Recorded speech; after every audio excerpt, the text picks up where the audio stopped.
Et il est bon envers chacun de nous. Alléluia. La Bible nous dit qu'il fait lever son soleil sur les bons comme sur les méchants, de telle sorte que Dieu nous aime tous, qui que nous soyons, quoi que nous soyons, quoi que nous ayons fait, quoi que nous fassions, pardon. Le Seigneur nous aime. Alléluia. Son amour est inconditionnel. Et dans sa grâce, il nous porte, et il nous porte à aller de l'avant. J'aimerais bien que l'on ouvre ensemble la parole de Dieu dans l'épître de Paul aux Philippiens, chapitre 3,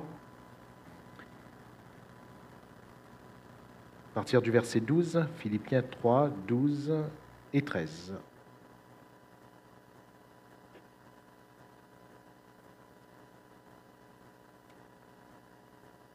Excusez-moi, 13 et 14.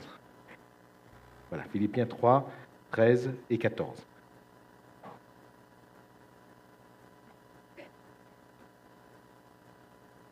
Voilà ce qui nous est dit. « Frères, je ne pense pas l'avoir saisi, mais je fais une chose.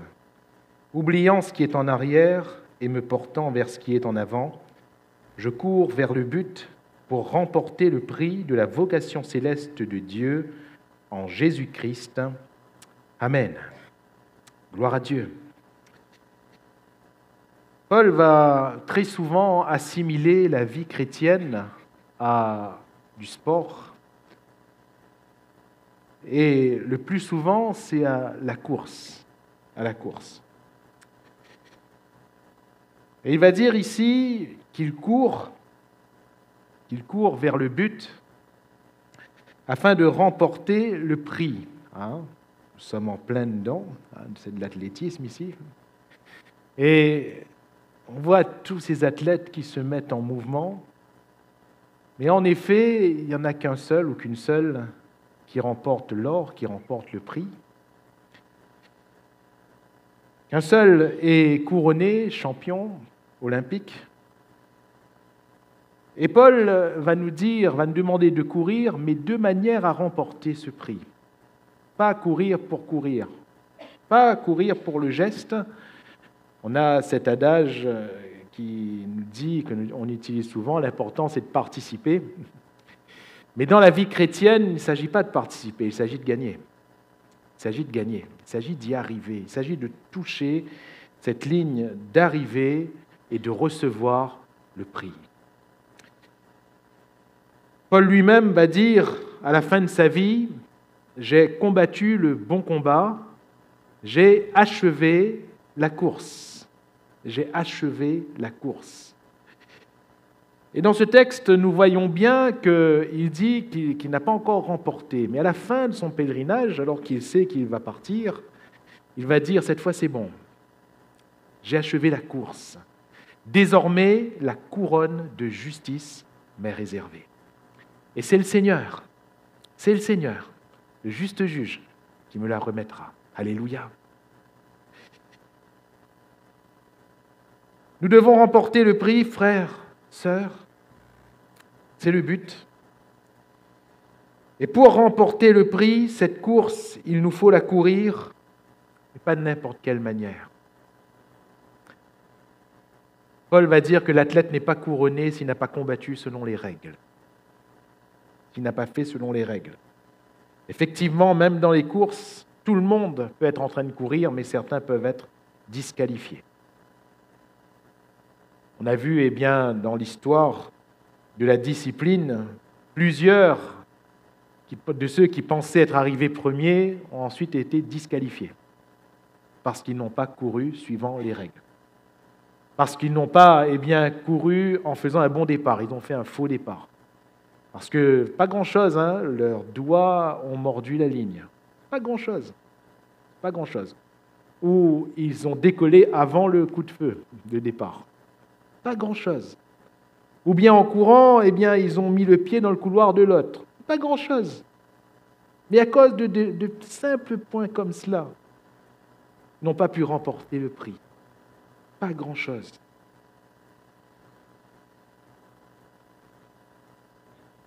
On peut être disqualifié, on peut courir, penser arriver en premier et être disqualifié. On peut courir et penser remporter et être disqualifié. D'où le propos ici de l'apôtre Paul. Frère, je ne pense pas l'avoir saisi. Je fais une chose, je cours. Alléluia. Je cours. Je cours. Je cours vers le but. Je cours de manière à remporter ce prix. Je cours pour passer cette ligne d'arrivée victorieux et non pas perdant. Je cours. Je cours.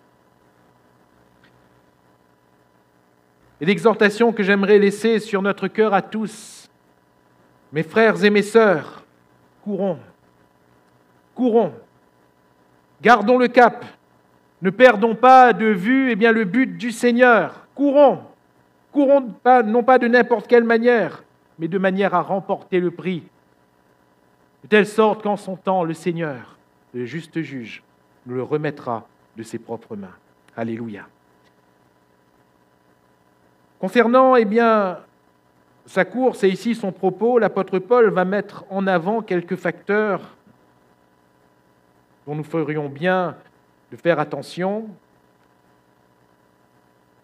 Et il va dire, je fais une chose concernant sa course, oubliant ce qui est en arrière et me portant vers ce qui est en avant, je cours vers le but pour remporter le prix de la vocation céleste de Dieu en Jésus-Christ. Oubliant ce qui est en arrière et me portant vers ce qui est en avant. Et on dirait que Paul veut vraiment porter toute notre attention. Je fais une chose. Je fais une chose. Il se remet en cause. Il dit, je ne pense pas y être arrivé. Je ne pense pas avoir atteint ce qu'il faut que j'atteigne. Je ne pense pas avoir réussi ce qu'il faut que je réussisse. Mais je fais une chose. Et dans ce une chose, il nous montre ici toute sa stratégie personnelle, tout ce qu'il a pu développer devant Dieu, parce qu'il est déjà quand même à un certain stade de maturité, il a compris quand même certaines choses, et il a compris que son attention ne doit plus être portée sur des futilités, son attention ne doit plus être absorbée par telle ou telle chose de la vie, même s'il y a des choses légitimes. Mais il parle ici d'une chose. Mais je fais une chose. Une chose. Partagions ce week-end sur ce qui est important dans le Seigneur, selon Actes chapitre 1er, ce que Jésus va laisser comme enseignement. Et je vous avais rappelé que Jésus avait dit à Marthe, une chose est nécessaire. Et là, on retrouve un peu la même expression. Je fais une chose. Je fais une chose. Quelle est cette chose? Et qu'est-ce qui nous est important? D'observer pour courir la course qui est devant nous, nous chrétiens. Premièrement, oublier ce qui est en arrière pour pouvoir, deuxièmement, se porter vers ce qui est en avant. Oublier ce qui est en arrière pour pouvoir se porter vers ce qui est en avant. Et j'aimerais vous parler ce soir de notre passé qui nous ralentit. Du passé qui ralentit, de ce qui est lourd. Mes frères et mes sœurs,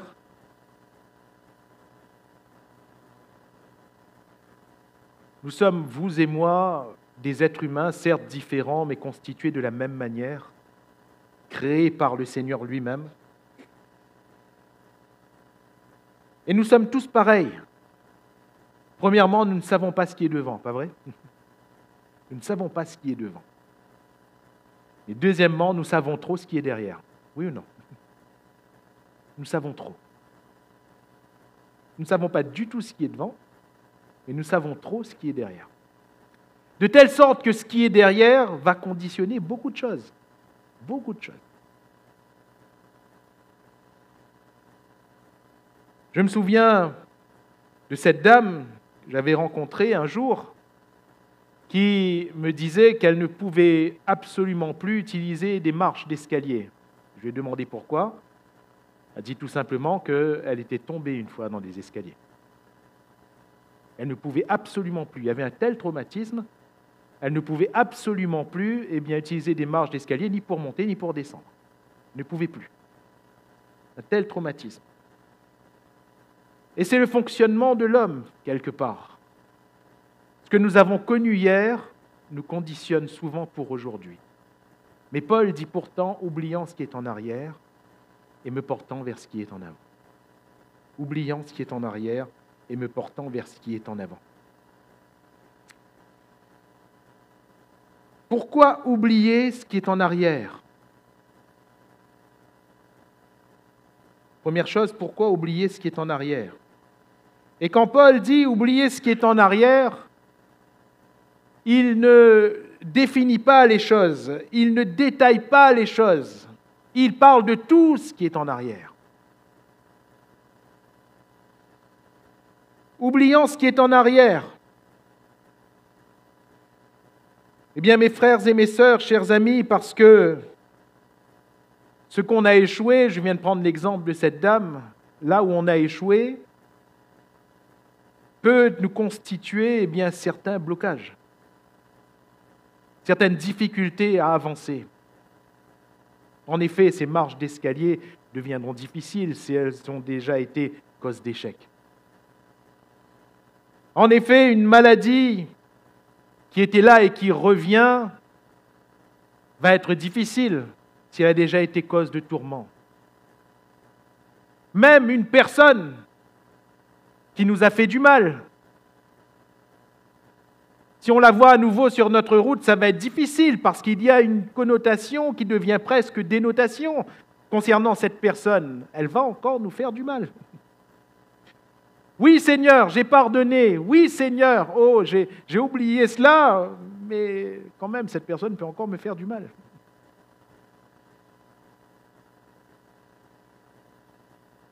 Là où on a connu échec, là où on a connu souffrance, là où on a connu tourment, va conditionner beaucoup de choses pour notre avancée, n'est-ce pas?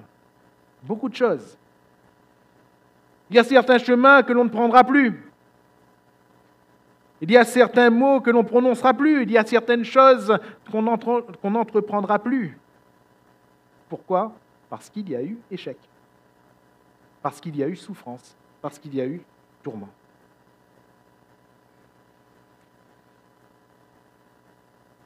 Comment alors faire pour oublier ce qui cause, et je reprends ce terme parce qu'il est vrai, ce qui cause pour chacun de nous un traumatisme? Comment faire pour avancer alors que ces situations qui ont causé nos difficultés, nos dommages se présentent à nouveau? Comment faire? Comment faire? Oublier ce qui est en arrière, se porter vers ce qui est en avant. La Bible nous dit une chose, celui qui est en Christ, il est une nouvelle créature. Les choses anciennes sont passées. Alléluia. Les choses anciennes sont passées. Et toutes choses sont devenues nouvelles.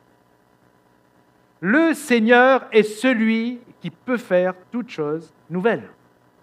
Et il peut les faire dans notre vie, quels que soient les échecs qu'on a pu connaître.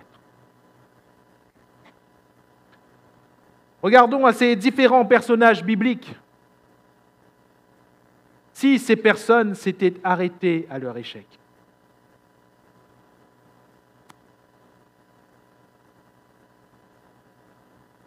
Paul, lui-même, qui dans son périple missionnaire va vouloir aller un peu plus vers l'Asie, va vouloir se rendre dans tel territoire. À un moment donné, il veut se rendre en Bithynie, mais à chaque fois, le Saint-Esprit lui dit stop.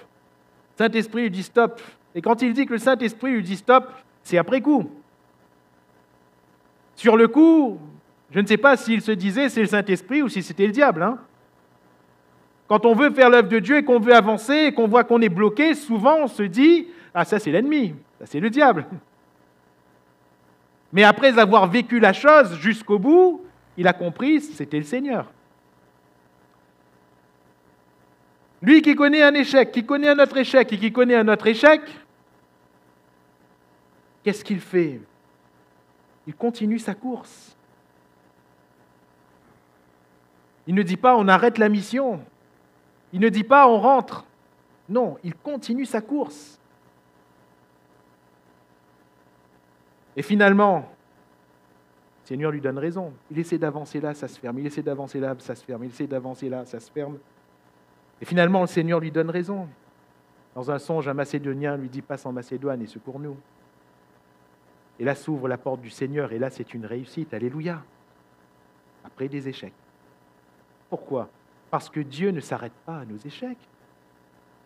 Dieu ne s'arrête pas là où on a été bloqué, là où on s'est arrêté. Dieu ne s'arrête pas là. Regardez cette femme à la perte de sang. Combien de médecins elle avait vu ? La Bible nous dit plusieurs. Si on te dit plusieurs, tu mets combien ? Hein ? Dis-moi, si on te dit plusieurs, certainement ce n'est pas 1, 2, 3. Hein ? Si on dit plusieurs, ça fait quand même un bon paquet. Elle avait vu plusieurs médecins. Et regardez ce qui est écrit. Elle n'avait éprouvé aucun soulagement, mais son état était allé plutôt en empirant. Échec, échec, échec et échec. Elle entend certes qu'il y a un Jésus qui guérit, mais pourquoi aller encore frapper à une porte ? Pourquoi aller encore essayer une solution ? C'est bon, je m'arrête. Tellement d'échecs, tellement fatigué, tellement épuisé. Je m'arrête. Je m'arrête. Non, oubliant ce qui est en arrière et me portant vers ce qui est en avant, je cours. Alléluia. Cette femme a dû laisser de côté tous ses échecs pour s'approcher de Jésus et pour le toucher. Alléluia. Pour le toucher. Et à ce moment-là, elle a été guérie. À ce moment-là. La Bible nous dit que Anne montait chaque année au temple. Et chaque année, elle n'était pas exaucée. Chaque année.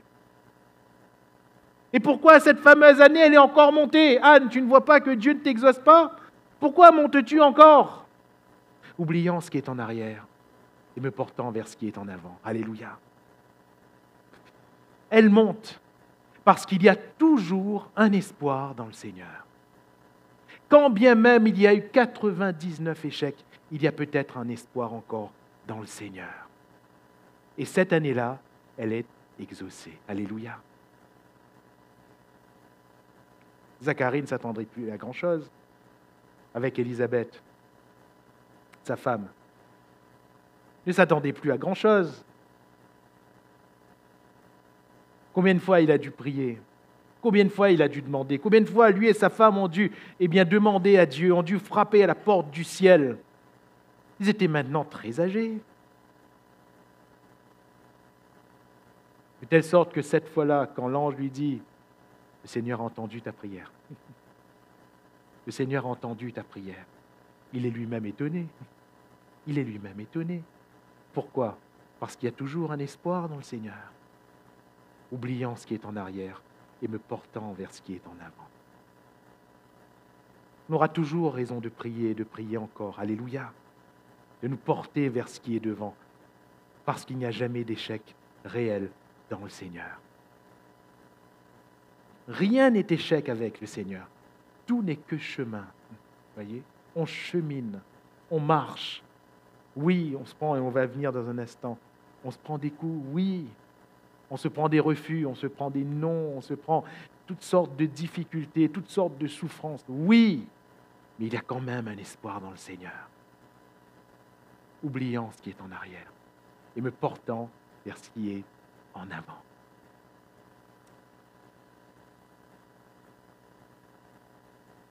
Le passé qui nous ralentit ne doit jamais devenir, pour chacun de nous, frères, sœurs, qui marchons avec le Seigneur, ne doit jamais devenir pour nous une condition de marcher avec le Seigneur. Tous nos échecs ne doivent en rien constituer des excuses pour marcher avec le Seigneur. Il n'y a pas d'excuses. Nous n'avons pas décidé de marcher avec Dieu à condition de, n'est-ce pas ? Non. On a tout laissé et on a suivi Jésus. Pourquoi ? Parce qu'il y a toujours un espoir dans le Seigneur. Toujours, toujours. Et voilà pourquoi Paul va dire, oubliant ce qui est en arrière et me portant vers ce qui est en avant. Alléluia. Ça, c'est pour les échecs. Ça, c'est pour la souffrance. Ça, c'est pour la maladie. Mais je répète, Paul n'a pas dit oubliant les souffrances qui sont en arrière. Paul n'a pas dit oubliant les échecs. Il a dit oubliant ce qui est en arrière. Oubliant ce qui est en arrière. Si nous marchons avec le Seigneur, nous devons oublier ce qui est en arrière. Mais serait-ce aussi les réussites? Serait-ce aussi les réussites?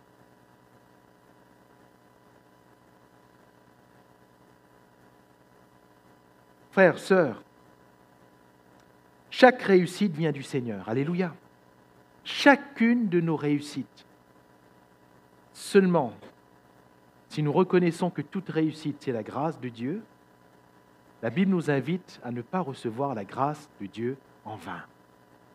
En vain.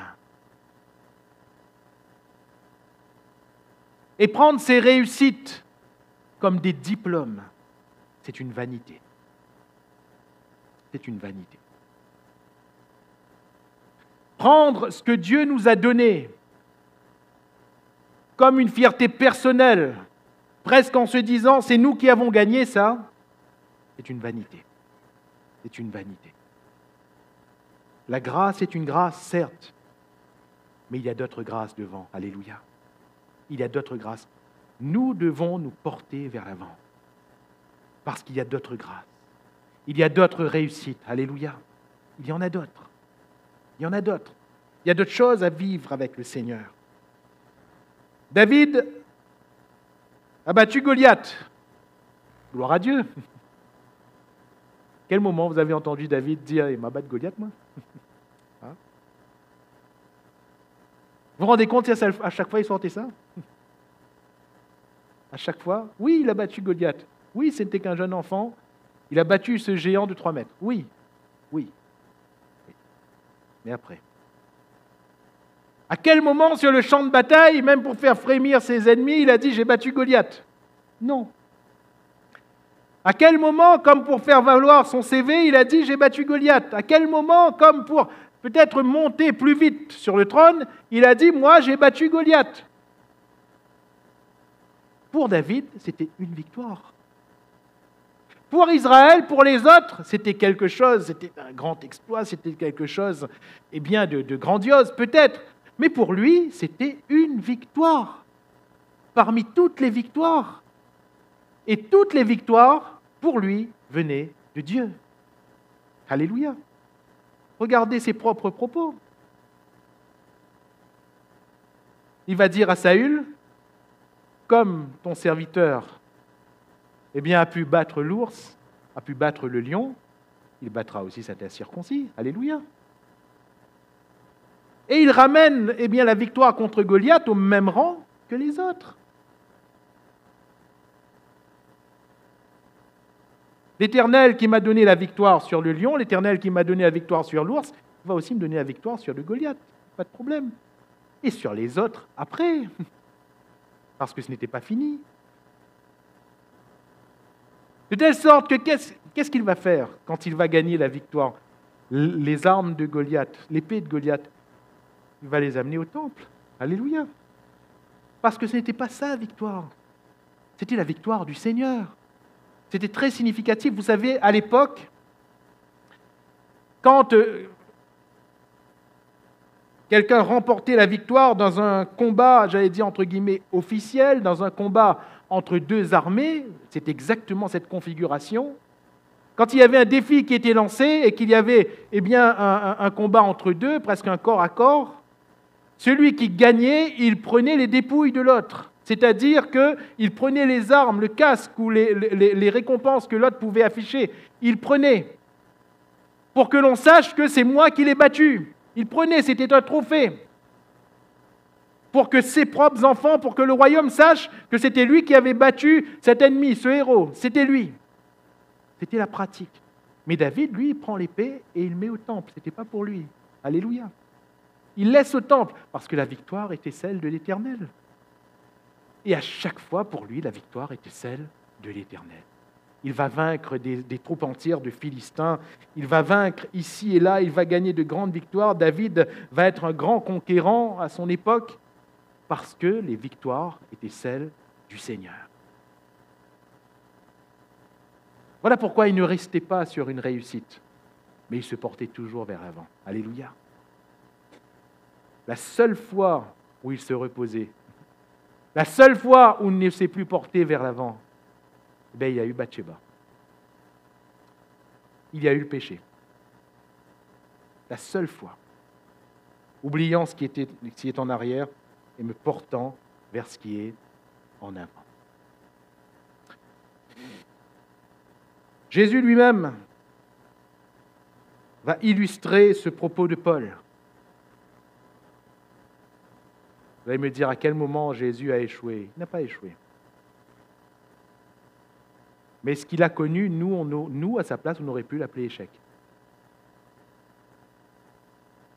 Des choses peut-être les moins significatives, comme poser les mains à cet aveugle. La première fois, il pose les mains, cet aveugle va dire « Je vois des hommes, mais ils sont comme des arbres ». On aurait pu dire « Jésus, il y a un problème, ça ne marche plus comme avant. Hein. Ça ne fonctionne plus ton truc là, Jésus. Hein. Il y a un problème dans ton ministère. Tu ne te tiens pas suffisamment dans la prière.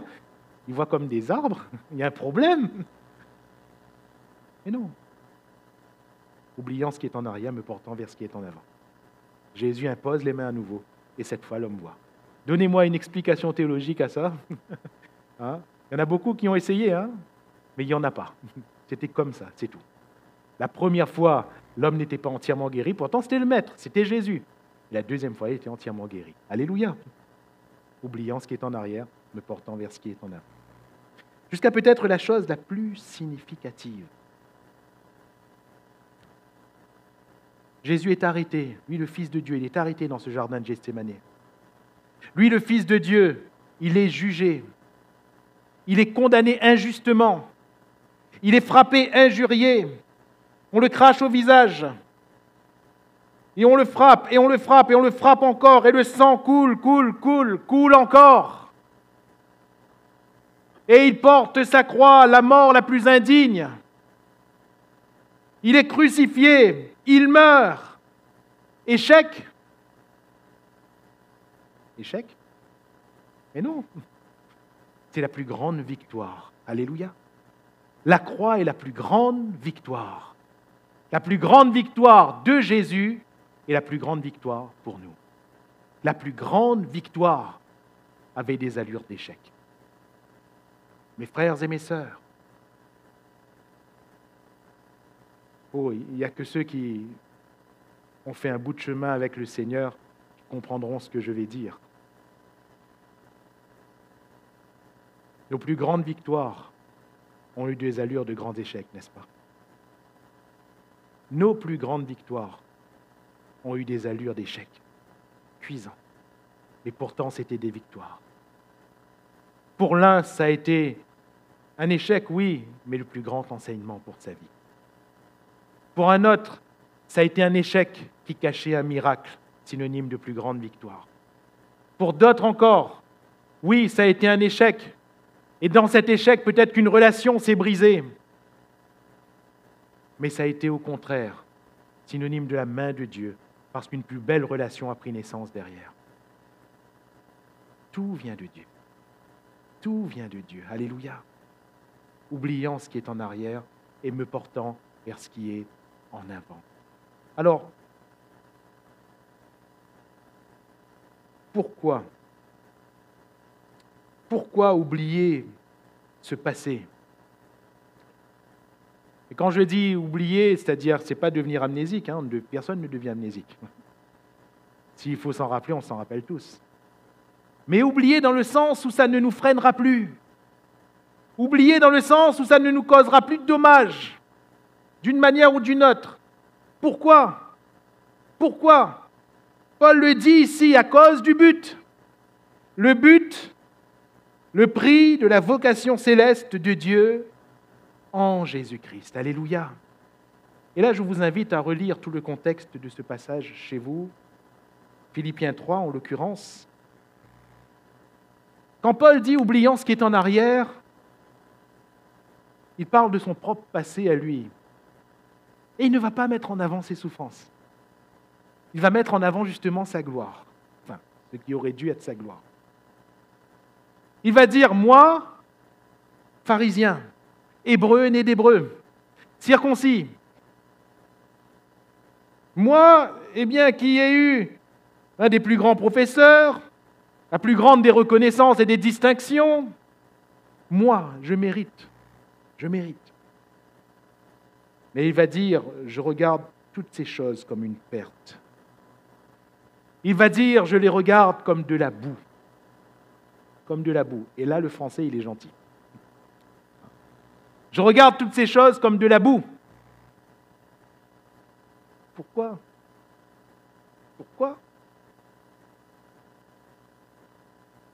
Qu'est-ce qui va nous faire regarder nos plus grandes distinctions comme de la boue? Qu'est-ce qui va nous faire regarder nos plus grands diplômes comme de la boue? Qu'est-ce qui va nous faire regarder même la plus grande considération des autres comme de la boue? Qu'est-ce qui va nous faire regarder nos plus grands biens comme de la boue? Les plus grandes sommes d'argent comme de la boue? La plus grande position sociale comme de la boue? Qu'est-ce qui va nous faire regarder nos plus grandes réussites comme de la boue? Il va le dire au verset 8, à cause de l'excellence de la connaissance de Jésus-Christ, mon Seigneur, pour lequel j'ai renoncé à tout. Alléluia. Son but, c'était quoi? Son but, c'était Jésus. Alléluia. Alléluia. Son but, c'était Jésus.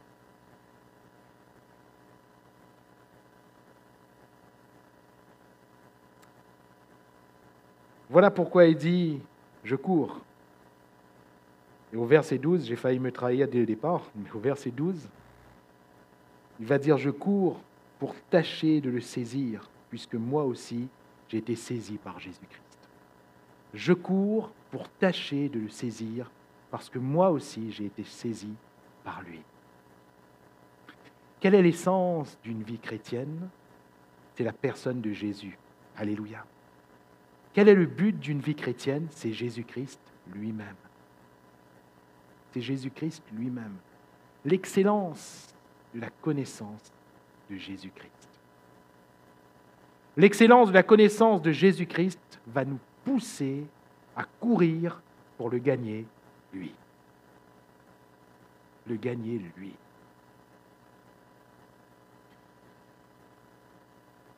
Frères, sœurs, il faut comprendre la valeur de Jésus, la valeur de sa personne, pour comprendre quelle est la réelle course chrétienne. Il faut comprendre quel trésor est Jésus, pour comprendre quelle est la valeur de notre course. Pourquoi courons-nous? Si nous courons pour les choses de la terre, en quoi différons-nous des autres? En quoi? En quoi? Si nous marchons avec Jésus pour une réussite terrestre, quelle est la différence? Tout le monde fait ça. Tout le monde. Mais si nous avons compris, si nous avons saisi qui est Jésus, alors notre course ne sera plus la même. La différence, elle sera là. Elle sera là. Si nous vivons pour saisir Jésus, si nous courons pour saisir Jésus, si nous pensons pour Jésus, si nous parlons pour Jésus, si nous agissons pour Jésus, si notre vie devient une vie pour Jésus, la différence, elle est là. Et la différence, elle sera toujours là. Paul, quand il parle ici, il parle du prix de la vocation céleste de Dieu en Jésus-Christ. Parce que tout commence avec Jésus. Alléluia. J'ai été saisi par lui. Tout commence avec Jésus. Qu'est-ce qui nous a fait basculer des ténèbres à la lumière? Qu'est-ce qui nous a fait basculer dans le bon sens du terme? C'est parce que nous avons rencontré Jésus. C'est parce que nous avons cru en Jésus. Et Jésus n'était pas une légende. Jésus n'a pas été pour nous une religion. Jésus n'a pas été pour nous une idée, un principe avec lequel nous sommes devenus d'accord. Non. Jésus a toujours été, pour chacun de nous, en tout cas je l'espère, une personne. Une personne. Une personne de la plus grande importance. Puisque notre vie a changé à cause de lui. Alléluia. Tout a changé. Tout a changé. Nos habitudes ont changé. Notre manière de parler a changé. Notre manière de regarder, notre manière d'écouter, notre manière de penser. Tout a changé. Tout a changé parce que nous avons cru en Jésus. Jésus nous a saisis. Alléluia. Jésus nous a saisis. Dès ce jour, nous n'avions pas tout compris. J'allais dire, nous n'avions pas tout saisi, oui. Nous n'avions pas tout compris, mais ce qui est sûr, c'est que Jésus nous a saisis. Dès ce moment. Et nous avons marché avec lui, et nous l'avons suivi. C'est là la course. C'est là. Quelle course voudrions-nous courir encore aujourd'hui ? Oubliant ce qui est en arrière. Pourquoi ? Parce que devant, c'est ce qui compte. On a dit en introduction, on ne connaît pas devant. On ne connaît pas devant. Oui, on ne connaît pas les détails des jours qui sont devant. On ne connaît pas les détails des minutes qui vont suivre. Oui, là, on n'a pas la connaissance intellectuelle d'eux. Mais laissez-moi vous dire que si nous connaissons Jésus, on connaît le final. Alléluia. On sait ce qu'il va y avoir au final. Il y aura Jésus et il y aura nous comme Jésus. Alléluia. C'est dans cette course que nous sommes, vous et moi. Nous sommes en train d'être transformés encore, jusqu'à ce qu'être parfaitement comme lui. Comme lui. Alléluia. Et tout autre but est inutile. C'est vain. Les choses légitimes sont légitimes. Je ne dis pas que nous n'allons plus vivre sur cette terre. Oui, il faut travailler. Oui, il faut s'occuper de sa famille. Oui, il faut faire ceci. Oui, ces choses, elles sont légitimes pour la terre. Mais ce n'est pas le but. Ce n'est pas le but. Le but, c'est Christ. Et Paul va dire, j'ai accepté de tout perdre pour lui. Alléluia. De tout perdre pour lui. Alors, au verset 10, afin de connaître, et j'y reviens, Christ et la puissance de sa résurrection et la communion de ses souffrances, en devenant conforme à lui dans sa mort, pour parvenir, si je le puis, à la résurrection d'entre les morts. Il y a là une profondeur spirituelle certaine, car Paul ne parle pas ici seulement du fait pour nous, en tant qu'être humain fait de chair et de sang, ne parle pas seulement pour nous du fait de passer de ce siècle au siècle à venir, ne parle pas seulement ici de notre décès, à savoir que oui, pour nous tous, nous sommes nés un jour et nous mourrons un jour sur cette terre, à moins que Jésus ne revienne avant. Mais pour nous tous, notre corps va retourner à la poussière et il y aura en cela, à cause de l'espérance de l'Évangile, quelque part cette identification en Jésus, à savoir que Christ est mort, et qu'il est ressuscité. Et de la même manière, nous mourrons, mais la mort n'est plus synonyme pour nous de peur ou d'épouvante, puisque nous ressusciterons. Alléluia. Ce ne sera qu'un passage. Mais ici, la conformité, devenant conforme à lui dans sa mort, connaître la puissance de sa résurrection et la communion de ses souffrances, Paul est bel et bien en train de décrire notre course. Parce que finalement, on parlait des échecs tout à l'heure, des souffrances, des tourments, parce que finalement, c'est dans la communion des souffrances de Christ que nous apprenons Christ. Et c'est en apprenant Christ que l'on grandit en Christ. Et c'est en grandissant en Christ que nous connaissons Christ.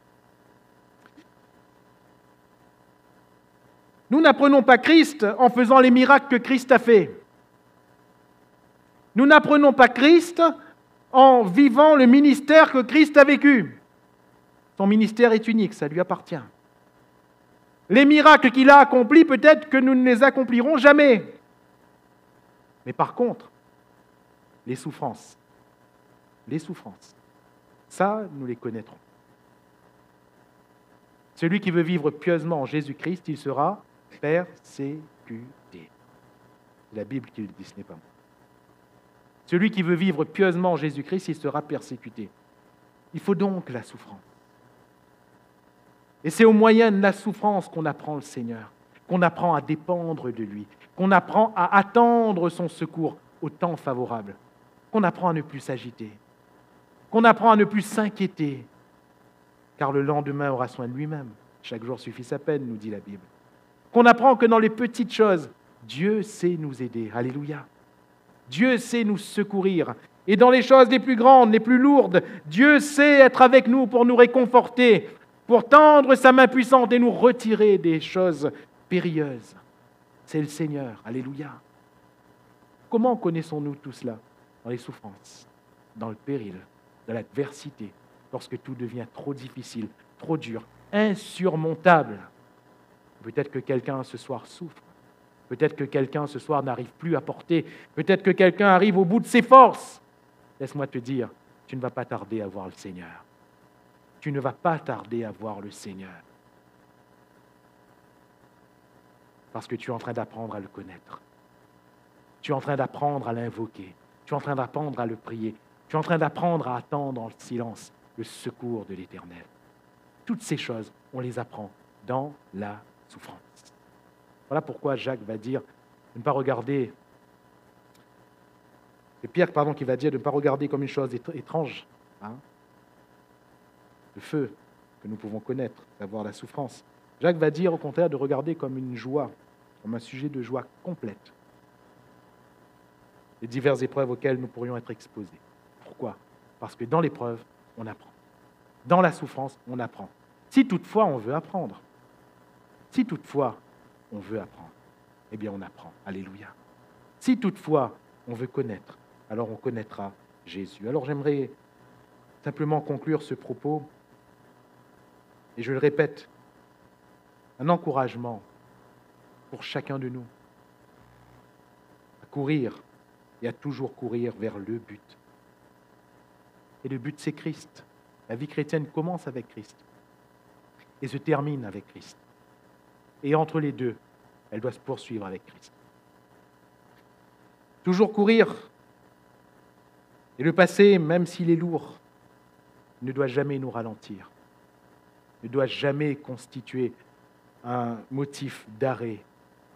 Le passé, même s'il nous pèse, les échecs, même s'ils ont été cuisants, et même si on voit la même situation se reproduire devant nous, ça ne veut pas dire qu'il y aura encore échec. Si nous reconnaissons que Dieu est Dieu, que Jésus est le Seigneur des Seigneurs, le Roi des Rois, et qu'il a autorité sur toutes choses, reconnaissons qu'il peut faire toutes choses nouvelles. Celui qui est en Christ est une nouvelle créature. Les choses anciennes sont passées. Alléluia. Tes échecs sont passés. Tes pleurs sont passés. Ta maladie, c'est le passé. C'est le Seigneur qui est là devant nous. Alléluia. Et s'il nous fait passer ce par quoi on passe, c'est parce qu'il connaît toutes choses. Mais nous, oublions ce qui est en arrière et nous portons vers ce qui est en avant.